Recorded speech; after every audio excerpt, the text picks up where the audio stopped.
నేను మీ doctor MV శృతి మువ్వా, belief hospitals Khammam. చాలా మంది ఆడపిల్లలకి త్వరగా పీరియడ్స్ అనేవి వస్తున్నాయి. కొన్ని జాగ్రత్తలు మనం తీసుకుంటే వాటిని డెఫినెట్ గా డిలే చేసుకోవచ్చు. ఒకప్పటి జనరేషన్ కి 17-18 ఏళ్లకి పీరియడ్స్ వస్తే ఇప్పుడున్న ఆడపిల్లలకి 7-8 ఏళ్లకే పీరియడ్స్ వస్తున్నాయి. ఎంత లేదనుకున్నా ఆడపిల్లలున్న తల్లులకి చాలా కంగారుగానే ఉంటుంది. వీటికి కారణం ఈ డిసీజ్, ఎండోక్రైన్ డిస్ట్రప్టింగ్ కెమికల్స్ అన్నమాట. ఇవి మనం తింటున్న ఫుడ్ లో కొన్ని ఏళ్లగా మమేకమై ఉంటున్నాయి. ప్రతిదీ మనం సొంతంగా పండించుకోవడం అయితే జరగదు కదా, కొన్ని జాగ్రత్తలు డెఫినెట్ గా తీసుకోవాలి.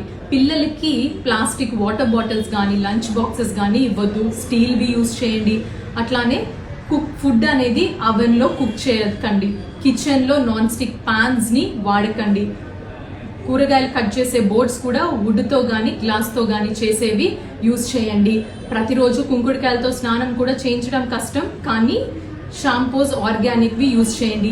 జంక్ ఫుడ్ మీద బాగా కంట్రోల్ అనేది పెట్టండి. ఎంతసేపు స్కూల్లో వీళ్ళు ఎంతసేపు ఉన్నారా, 5వ క్లాస్ నుంచే నీటు ఐఐటి కోచింగ్ ఉందా అనేది ఆలోచించకుండా కనీసం వీళ్ళు రోజు అరగంట నుంచి గంట వరకు చెమటలు వచ్చే వరకు ఎండలో ఆడుతున్నారా లేదా అనేది చెక్ చేసుకోండి.